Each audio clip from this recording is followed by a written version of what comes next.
Assalamualaikum warahmatullahi wabarakatuh.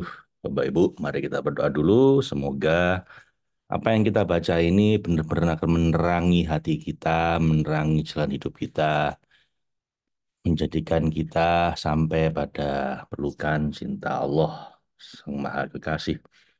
Ala hadin niyya kulli niyatin sholihah liridha'illah wa li syafaati Rasulillah. Al-Fatihah. A'udzu billahi minasyaitonir rajim. Bismillahirrahmanirrahim. Alhamdulillahi rabbil alamin arrahmanir rahim maliki yaumiddin. Iyyaka na'budu wa iyyaka nasta'in ihdinas siratal mustaqim siratal ladzina an'amta 'alaihim ghairil maghdubi 'alaihim waladdallin. Amin. Subhanaka la ilma lana illa ma 'allamtana innaka antal alimul hakim. Raditu billahi rabba bil islami dina bi Muhammadin nabiyya wa rasula rabbi zidni ilma warzuqni fahma. Amin. Kita sampai di halaman 42, 41, Bapak Ibu, tafsir Al-Misbah, juz yang pertama. Kita membaca tafsirnya surat Al-Fatihah, dan sekarang sampai ayat yang keempat. A'udzu billahi minasyaitonir rajim. Bismillahirrahmanirrahim. Alhamdulillahi rabbil alamin. Ar-Rahmanir Rahim. Maliki yaumiddin. Nah, ini ayat yang keempat, Maliki yaumiddin. Jadi sepertinya penulis ini ikut madhab yang meyakini Bismillahirrahmanirrahim termasuk ayatnya Al-Fatihah. Karena Bismillahirrahmanirrahim pertama, Alhamdulillahirrahmanirrahim kedua, Ar-Rahmanirrahim ketiga, ayat keempatnya Malik Yaumiddin. Tapi penulisnya Profesor Quraisyab juga eh, cukup bertoleransi bahwa Imam Malik dan para pengikutnya itu meyakini bahwa Bismillahirrahmanirrahim bukan bagian dari Fatihah. Jadi tidak apa-apa juga kata beliau. Bahkan boleh sholat di belakang makmum yang nggak pakai Bismillahirrahmanirrahim. Kenapa? Karena mereka pun juga punya dalil sendiri. Padahal kan kalau menurut fikih hukumnya agak fatal kalau Bismillahirrahmanirrahim bagian dari Al-Fatihah, berarti kan Fatihahnya nggak lengkap. Berarti kan nggak sah sholatnya gitu. Kalau kita kaku seperti itu, Bapak Ibu. Tapi beliau meyakini bahwa dalam fikih kita nggak perlu kaku ya. Boleh-boleh aja kita makmum di belakang imam yang nggak pakai Bismillahirrahmanirrahim. Ya, walaupun beliau sendiri meyakini Bismillahirrahmanirrahim bagian dari Al-Fatihah. Maliki yaumiddin, pemelihara dan pendidik yang Rahman dan Rahim, boleh jadi tidak memiliki sesuatu. Sedang sifat ketuhanan tidak dapat dilepaskan dari kepemilikan dan kekuasaan. Karena itu, kepemilikan dan kekuasaan dimaksud perlu ditegaskan. Inilah yang dikandung oleh ayat keempat ini. Maliki yaumiddin. Demikian Al-Biqai menghubungkan ayat ini dan ayat sebelumnya. Jadi kalau Anda cuma sekedar pendidik dan pemelihara, Anda kadang nggak punya apapun. Bisa saja ya, misalnya guru kan banyak juga yang tidak berkecukupan hidupnya. Pemelihara, misalnya penjaga sekolah juga belum tentu dia kaya gitu kan. Tapi sementara Malik itu pemilik, penguasa. Gitu. Makanya ketika Ar-Rahmanir Rahim, Alhamdulillahirabbil alamin itu diterjemahkan sebagai pemelihara dan pendidik yang Rahman dan Rahim gitu kan. Alhamdulillahi Rabbil alamin. Rob itu diartikan sebagai pemelihara dan pendidik. Pemelihara dan pendidik yang penuh kasih sayang, penuh belas asih, itu terjemahan dari Rabbil alamin. Nah, untuk menegaskan bahwa sang pemelihara pendidik ini juga memiliki segala sesuatu dan berkuasa atas segala sesuatu ditegaskan di ayat keempat ini, yaitu Maliki Yaumiddin, bahwa dia tidak hanya melihara dan mendidik, tapi dia juga Malik, rajanya, pemiliknya, Maliki Yaumiddin.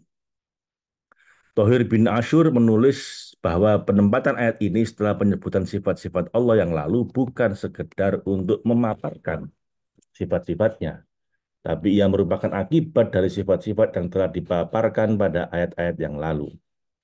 Ayat-ayat yang lalu menyifati Tuhan yang Maha Esa dengan Rabbil Alamin dan Ar-Rahmanir Rahim yang menunjukkan betapa sempurna kasih sayangnya terhadap makhluk dan bahwa perlakuannya terhadap mereka adalah atas dasar pemeliharaan, bimbingan, dan pendidikan yang mencakup perintah dan larangan guna kemaslahatan mereka, walaupun pada umumnya perintah dan larangan itu tidak sejalan dengan dorongan nafsu mereka, serta terasa berat oleh mereka. Dari sini, terdorong oleh kekhawatiran adanya orang yang hanya mengandalkan rahmat dan kasih sayang Allah, serta pendidikan dan bimbingannya yang disinggung sebelum ini, sehingga mengantarkan mereka mengabaikan tuntunan-tuntunan Allah. Maka adalah sangat perlu menggarisbawahi bahwa Allah yang Rahman dan Rahim itu, serta pemelihara dan pembimbing itu, juga dialah pemilik hari kemudian, hari akhirat ya. Maliki yaumiddin. Di sana kelak dia akan memberi setiap jiwa balasan dan ganjaran sesuai dengan amal perbuatan mereka. Informasi itu diharapkan akan mendorong setiap orang untuk melaksanakan perintahnya dan menjauhi larangannya. Karena kalau cuma mendidik dan memelihara, Bapak Ibu, udah begitu punya sifat yang baik, sangat baik, Rahman dan Rahim, jadi kadang-kadang kurang berwibawa gitu ya. Karena ada aja orang yang nakal yang udah disayangi, dikasihi, dipelihara, dibimbing, tetap aja dablek nakal. Nah, ini ditegaskan di sini Allah juga pemilik loh ya, rajanya hari pembalasan. Jadi kalau mau macam-macam nakal, nggak mau nurut, padahal Tuhan sudah Rahman Rahim, Allah akan memberikan balasan yang setimpal. Jadi ya perlu ini menandakan sifat yang saling apa, melengkapi, yang saling menyeimbangi, feminin dan maskulin. Jadi Allah juga punya sifat memelihara, mendidik, Rahman Rahim, kasih sayang, tapi dia juga rajanya gitu ya. Dia nggak segan-segan menghukum mereka yang nakal gitu. Ada dua bacaan populer menyangkut ayat ini, yaitu Malik yang berarti raja dan Malik yang berarti pemilik. Ayat keempat surat ini dapat dibaca dengan kedua bacaan itu. Jadi Maliki Yaumiddin itu artinya raja. Kalau Maliki Yaumiddin itu artinya pemilik.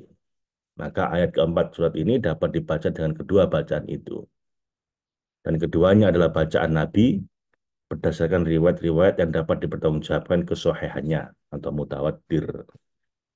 Makanya ada namanya qiraah sab'ah, ada qiraah asyarah, ada 10 macam cara membaca Al-Quran, itu semuanya punya sanad yang soheh, Bapak Ibu. Seperti ini, Anda baca pendek, Maliki Yaumiddin, artinya Malik sebagai raja. Anda baca panjang, Maliki Yaumiddin, artinya pemilik. Dua-duanya oke, kenapa? Karena Allah ya raja ya pemilik gitu ya. Dan dua-duanya Nabi pernah membaca seperti itu. Menurut eh, riwayat yang soheh. Kata Malik, ini yang pendek, yang dibaca pendek, Malik mengandung arti penguasaan terhadap sesuatu yang disebabkan oleh kekuatan, pengendalian, dan kesohehannya. Malik yang biasa diterjemahkan dengan raja adalah yang menguasai dan menangani perintah dan larangan, anugerah dan pencabutan, dan karena itu biasanya kerajaan terarah kepada manusia dan tidak kepada barang yang sifatnya tidak dapat menerima perintah dan larangan. Seorang pemilik belum tentu seorang raja. Di sisi lain, kepemilikan seorang raja biasanya melebihi kepemilikan yang bukan raja. Di samping itu ada raja yang wewenangnya lebih rendah dari pemilik kekuasaan yang lain. Raja dalam suatu negara demokrasi boleh jadi hanya lambang, sedang kekuasaan dilimpahkan oleh rakyat kepada pemerintah yang dipimpin oleh seorang eksekutif atau perdana menteri. Menifati Allah seperti bunyi ayat di atas memberi kesan penegakan keadilan karena raja atau penguasa yang baik yang mengasihi kepada rakyat dan bawahannya serta mendidik mereka pasti akan membela siapa yang teraniaya dan mencegah penganiaya. Antara lain dengan menegakkan keadilan. Penguasa yang baik pasti dalam rangka pendidikannya akan memberi balasan baik kepada terhadap yang berbuat baik dan sanksi bagi yang bersalah. Allah Subhanahu wa taala adalah raja sekaligus pemilik. Ini terbaca dengan jelas antara lain dalam Quran surat Ali Imran ayat 26. Katakanlah, wahai Tuhan yang memiliki kerajaan, Qulillahumma malikal mulki, tu'til mulka man tasya, engkau berikan kerajaan kepada orang yang engkau kehendaki,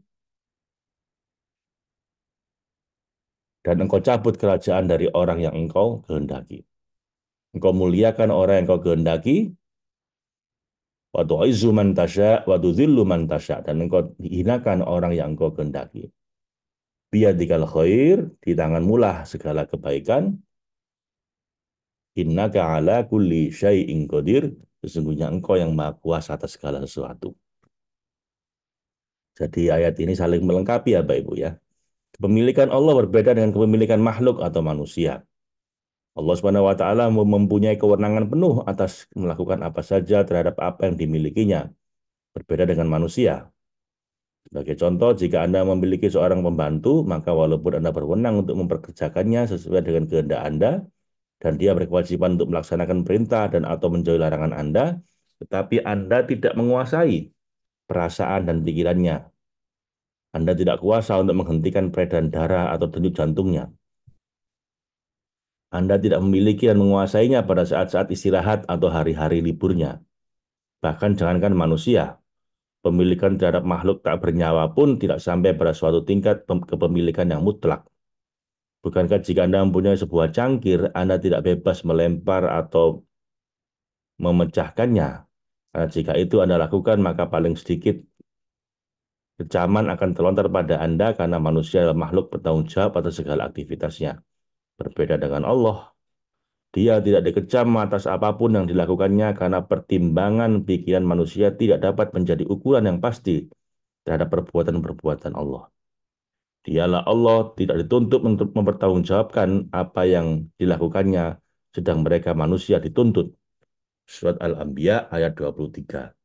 Tidak ada siapapun yang bisa menuntut pertanggungjawaban atas perbuatannya Allah. Kenapa? Dia yang memilih, dia pemilik sampai ke level hakikat semua yang ada di langit dan bumi ini. Sementara manusia, walaupun dikasih kebebasan, dia bisa dituntut. Tanda-tanda kerajaan Allah adalah kehadiran banyak pihak kepadanya untuk bermohon pemenuhan kebutuhan dan atau untuk menyampaikan persoalan-persoalan besar agar dapat ditanggulangi. Allah Subhanahu wa taala melukiskan betapa yang Maha Kuasa itu melayani kebutuhan makhluknya.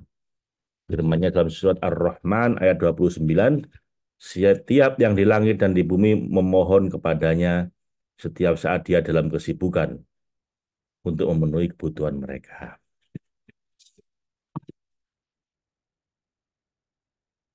Kerajaan Allah mencakup kerajaan langit dan bumi, serta kerajaan dunia dan akhirat. Maha suci Allah yang miliknya kerajaan kekuasaan langit dan bumi, dan apa yang ada di antaranya. Surat Al-Zukhruf ayat 85. Banyak ayat-ayat yang menegaskan kerajaannya di akhirat, antara lain miliknya lah kerajaan kekuasaan pada hari ditiup sangkakala. Quran Surat Al-An'am ayat 73. Sekarang kita bahas Maliki Yaumiddin.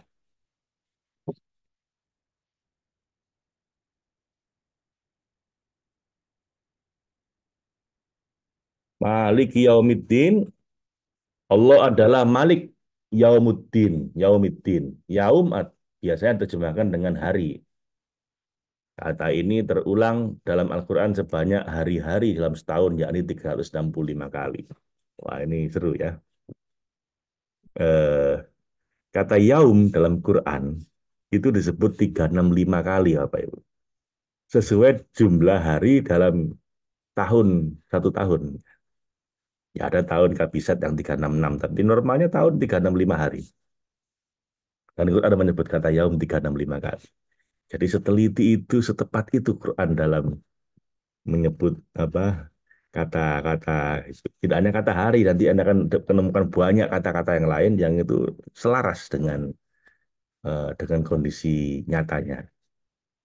Namun demikian tidak semua kata tersebut mengandung arti yang sama dengan hari yang kita kenal dalam kehidupan dunia ini. Al-Quran menggunakan kata yaum dalam arti waktu atau periode yang terkadang sangat panjang menurut ukuran kita. Alam raya diciptakan dalam waktu 6 hari, 6 hari. 6 hari di sini bukan dalam arti 6 kali 24 jam ya. Kelahiran Isa alaihissalam juga dinamainya dengan hari kelahiran. Dan ini tentu hanya berlangsung beberapa saat. Yaitu hari kelahiran ya, ya kelahiran bayi berapa saat sih? Sampai sehari penuh kan?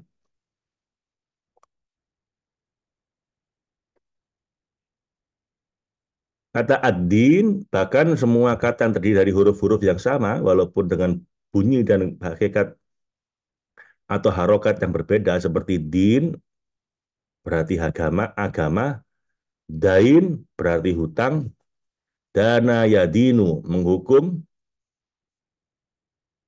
semuanya menggambarkan hubungan dua pihak di mana pihak pertama mempunyai kedudukan yang lebih tinggi dibanding dengan pihak kedua. Perhatikanlah hubungan antara si peminjam dan pemberi pinjaman, antara yang dihukum dan yang menghukum, dan antara Tuhan yang menurunkan agama kepada manusia yang beragama. Kata ad-din dalam ayat ini diartikan sebagai pembalasan atau perhitungan atau ketaatan. Karena pada hari itu, hari kiamat terjadi perhitungan dan pembalasan Allah, dan juga karena ketika itu semua makhluk tanpa kecuali menampakkan ketaatannya pada Allah dalam bentuk yang sangat nyata. Kita tidak tahu berapa lama berlangsungnya hari pembalasan atau perhitungan yang dimaksud ayat ini. Al-Quran hanya menginformasikan bahwa Allah maha cepat perhitungannya. Surat Al-Baqarah ayat 202. Benar ada riwayat yang menyatakan bahwa perhitungan Allah hanya berlangsung bagaikan waktu memerah susu bintang. Tetapi di samping riwayat ini dipertanyakan kesohihannya juga kandungan maknanya tidak dapat dipastikan. Memerah susu bintang itu bagaimana? Kalau susu binatang masih bisa, susu bintang itu gimana? Jadi kandungan maknanya tidak dapat dipastikan. Hal ini serupa dengan firman-Nya, tiadalah perintah kami kecuali hanya satu perkataan sesingkat kejapan mata. Surat Al-Qamar ayat 50. Balasan yang diberikan tidak dijelaskan berapa lamanya berlangsung. Informasi Al-Quran menyatakan bahwa kenikmatan surgawi yang akan diterima oleh orang taat bersifat kekal, sedang siksa neraka ada yang dinyatakan sebagai kekal, dan ada juga yang dinyatakan yang tidak dinyatakan kekal. Makna kekal pun dipahami oleh banyak ulama dalam arti waktu yang lama. Balasan atau ganjaran yang diberikan ketika itu adalah yang bersifat perorangan, bukan kolektif. Para ulama itu membagi balasan atau ganjaran Tuhan menjadi balasan duniawi dan ukhrawi. Pembalasan duniawi diberikan Allah di samping kepada orang per orang juga secara kolektif, tergantung sikapnya terhadap hukum-hukum Allah yang berkaitan dengan alam dan masyarakat. Siapa saja muslim dan non-muslim yang menaati hukum itu pasti mendapat imbalannya dalam kehidupan dunia ini. Misalnya berupa kesejahteraan hidup. Sebaliknya yang tidak mengindahkan hukum-hukum itu akan mengalami hidup di dunia pula. Sayyid Muhammad Baqir As-Sadr dalam bukunya Tafsir Al-Maudu'i ketika membahas As-Sunan Tarikhiyah fil Quran, hukum-hukum sejarah dalam Al-Quran, mempunyai pandangan berbeda. Menurutnya di hari kemudian nanti akan ada pula pertanggungjawaban yang bersifat kolektif. Kalau Quran Surat Maryam ayat 50 menyatakan bahwa tiap-tiap makhluk, tiap-tiap mereka makhluk yang ada di langit dan di bumi akan datang kepadanya pada hari kiamat sendiri-sendiri. Kalau ayat ini berbicara tentang pertanggungjawaban individual, perorangan, maka ada ayat lain seperti Surat Al-Jasiyah ayat 28 yang berbicara tentang pertanggungjawaban kolektif. Dalam ayat itu dinyatakan bahwa dan pada hari itu kamu lihat setiap umat berlutut, tiap-tiap umat dipanggil untuk melihat buku catatan amalnya. Pada hari itu kamu diberi balasan terhadap apa yang telah kamu kerjakan.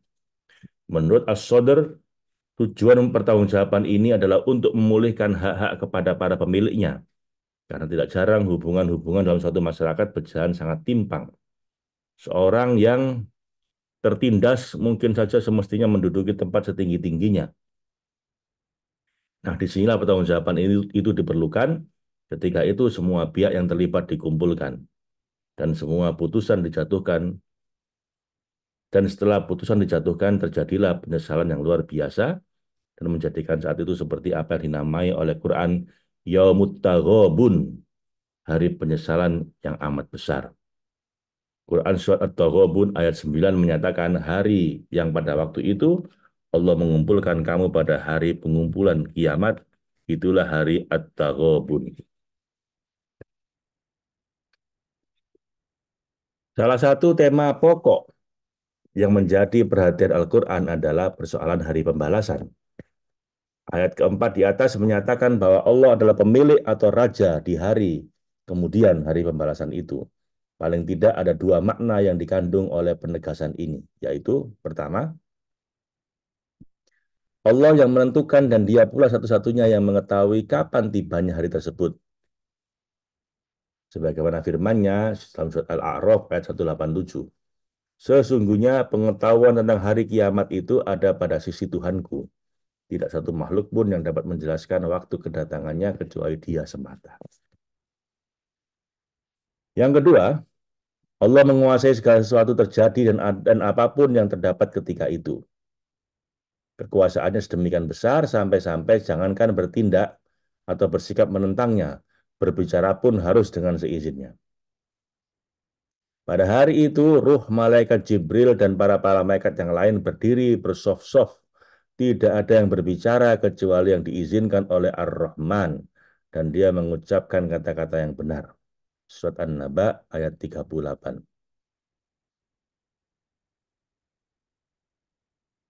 Yauma yaqumur ruhu wal malaikatu soffa. La yatakallamuna illa man adzina lahur rahman wa qala shawaba. Surat An-Naba ayat 38 ya.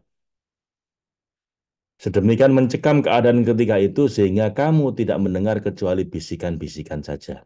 Surat Toha ayat 108. Kalau dipertanyakan mengapa ayat ini tidak berbunyi yang menguasai hari akhirat dan hari dunia, bukankah Tuhan juga menguasai pula hari dunia ini?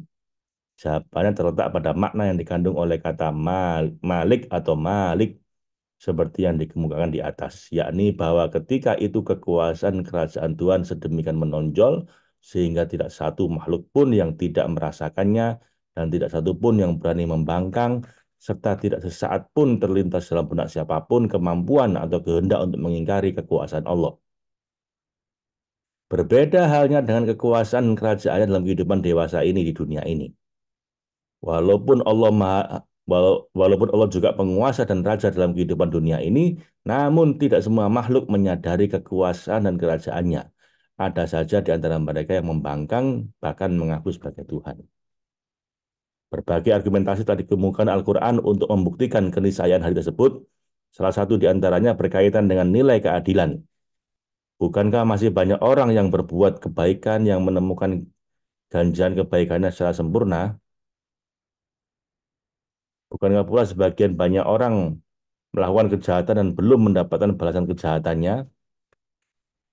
Jadi kalau di dunia ini keadilan belum ditegakkan sepenuh-penuhnya, Bapak Ibu, karena ada yang baik tapi belum dapat balasan, ada yang jahat malah berkuasa. Di akhiratlah nanti kesempurnaan pembalasan itu. Orang-orang kafir berkata, hari kebangkitan tidak akan ada. Katakanlah, dia pasti datang. Dan Tuhanku yang mengetahui yang gaib, sesungguhnya kiamat itu pasti akan datang kepada kamu. Tidak ada yang tersembunyi darinya, seberat zarah yang ada di langit dan yang ada di bumi. Dan tidak pula yang lebih kecil dari itu dan yang lebih besar. Melainkan tercantum dalam kitab yang nyata. Keniscayaan hari kiamat itu adalah agar Allah memberi balasan pada orang-orang yang beriman dan mengerjakan kebaikan. Mereka itulah orang-orang yang baginya ampunan dan rezeki yang mulia. Quran Surat Saba ayat 3 dan 4. Apa yang dimaksud dikemukakan di atas adalah berdasarkan pengertian kalimat yaumuddin, yaumiddin, sebagai hari pembalasan di akhirat nanti setelah kehidupan di dunia ini. Sementara pakar Al-Quran, walaupun menerima pendapat tersebut, namun menamakan pengertian di atas sebagai pengertian lahiriah. Sedang pengertian batiniahnya melebihi apa yang dikemukakan di atas. Menurut pakar-pakar tersebut, yaum, hari, dalam bahasa Quran berarti sesuatu yang saat yang cukup bagi terselesaikannya suatu perbuatan nyata, baik singkat maupun panjang. Hari pembalasan dalam ayat ini secara lahiriah adalah hari tampaknya secara jelas kemandirian Allah dalam memberi balasan. Kemandirian yang menjadikan semua pihak yang tadinya ragu atau menduga memiliki kemampuan menjadi tidak berkutik sama sekali. Hari itu dimulai dari saat kebangkitan dari kubur sampai dengan saat kekekalan di surga atau neraka. Itulah makna lahiriahnya. Adapun makna batiniahnya adalah bahwa pada hakikatnya hari pembalasan bermula sejak saat seseorang melakukan pelanggaran. Pada saat itu pula lah terjadi pembalasan Tuhan. Pembalasan Allah tidak ditunda, hanya saja terkadang ia tidak nampak atau tidak dirasakan manusia. Dan di sanalah letak sisi batiniahnya. Dalam konteks ini Nabi bersabda, apabila seorang telah berdosa, diteteskan ke dalam hatinya suatu titik hitam. Hadis riwayat Tirmidzi, An-Nasai, Ibnu Majah melalui Abu Hurairah. Titik hitam ini adalah pembalasan Tuhan. Di samping itu, menurut penganut pendapat ini, semua malapetaka yang terjadi di dunia melalui tangan makhluk-makhluk Allah pada hakikatnya adalah pembalasan Tuhan. Walaupun orang-orang yang lengah melemparkannya kepada perbuatan manusia. Allah berfirman, dan apa saja malapetaka yang menimpa kamu, maka itu disebabkan perbuatan tanganmu sendiri. Dan Allah memaafkan banyak dari kesalahan-kesalahan kamu. Surat Asy-Syura ayat 30. Dalam hadis yang diriwayatkan Bukhari, Nabi bersabda, demam adalah sekelumit dari angin neraka. Maka dinginkanlah ia dengan air, yakni letakkanlah kain basah di dahinya. Demikian sebagian dari pesan-pesan yang dikandung oleh ayat-ayat keempat surat ini. Jika seseorang menyadari adanya hari pembalasan dan bahwa Allah penguasa tunggal dalam arti sesungguhnya, maka ketika itu ia akan merasa tenang walau sedang dianiaya oleh pihak lain karena ada hari pembalasan sehingga bila ia tidak dapat membalas di dunia ini, maka Allah pemilik dan raja hari pembalasan itu yang akan membalasnya nanti untuk dia. Di sisi lain, kesadaran tentang kekuasaan Allah akan menjadikan ia selalu awas dan hati-hati dalam bertindak serta berlaku. Keyakinan tentang adanya hari pembalasan memberi arti bagi hidup ini. Tanpa keyakinan itu, semua akan diukur dengan di sini dan sekarang. Dan alangkah banyak aktivitas yang menuntut untuk dilakukan tanpa harus memetik buahnya sekarang. Serta alangkah banyak pula buahnya tidak mungkin diraih di sini dan sekarang. Itulah pesan utama kelompok pertama ayat-ayat Al-Fatihah. Sampai di sini berakhir sudah kelompok pertama surat ini. Kandungan ayat-ayatnya berbicara tentang Allah Subhanahu wa taala. Ayat-ayat kelompok berikut berbicara tentang kebutuhan dan permohonan manusia. Dan dari dua bagian ya Al-Fatihah ini. Kelompok pertama sampai Malik Yaumiddin itu berbicara tentang Allah, sedangkan kelompok kedua ayat kelima sampai terakhir dari Iyyaka na'budu wa iyyaka nasta'in itu berbicara tentang manusia. Sekali lagi perlu digarisbawahi bahwa ayat-ayat surat Al-Fatihah adalah pengajaran Allah kepada manusia bagaimana bermohon kepadanya, bagaimana mengucapkan pujian dan apa yang terpenting dimohonkan. Dari kelompok pertama ayat-ayat surat Al-Fatihah ini diketahui bahwa sebelum bermohon, seseorang hendaknya mempersiapkan jiwa, raganya, sehingga segala sesuatu yang dapat menghalangi pengabulan permohonannya dapat disingkirkan. Lebih-lebih jika yang dimohonkan adalah petunjuk Allah Subhanahu wa taala. Ketika itu jiwa dan pikiran harus bersih dari segala macam keangkuhan, karena jiwa yang dipenuhi keangkuhan serta dikuasai oleh kesesatan tidak akan dapat menerima hidayah. Melalui kelompok ayat-ayat ini, Allah Subhanahu wa taala menjelaskan kepada para pembaca kitabnya yang bermaksud memperoleh rahmat dan kasih sayangnya, hidayah dan bimbingannya, agar lebih dahulu membersihkan jiwa dan pikiran dari segala bentuk kemusyrikan, serta rasa tidak butuh kepadanya, dengan jalan mengakui bahwa segala sesuatu terjadi atas kehendaknya, dan bahwa apapun aktivitas yang dilakukan diharapkan mendapat restu dan ridhonya, baik dalam kehidupan di dunia maupun di akhirat kelak. Selesai Bapak Ibu kelompok ayat pertama dari Al-Fatihah yaitu Bismillahirrahmanirrahim. Alhamdulillahirabbil alamin. Ar-Rahmanir-Rahim. Maliki yaumiddin. Separuhnya kita bahas besok insya Allah. Mulai dari halaman 49. Sadaqallahul adzim wa sadaqa rasuluhul karim wa ana ala dzalika minasyahidin. Allahumma arhamna bil Qur'an waj'alhu lana imaman wa nuran wa hudaw wa rahmah. Allahumma dzakirna minhu ma nasina wa 'allimna minhu ma jahilna warzuqna tilawatahu ana al-laili wa adrafan nahar waj'alhu lana hujjatan ya rabbal alamin. Terima kasih Bapak Ibu, sampai ketemu besok insya Allah. Assalamualaikum warahmatullahi wabarakatuh.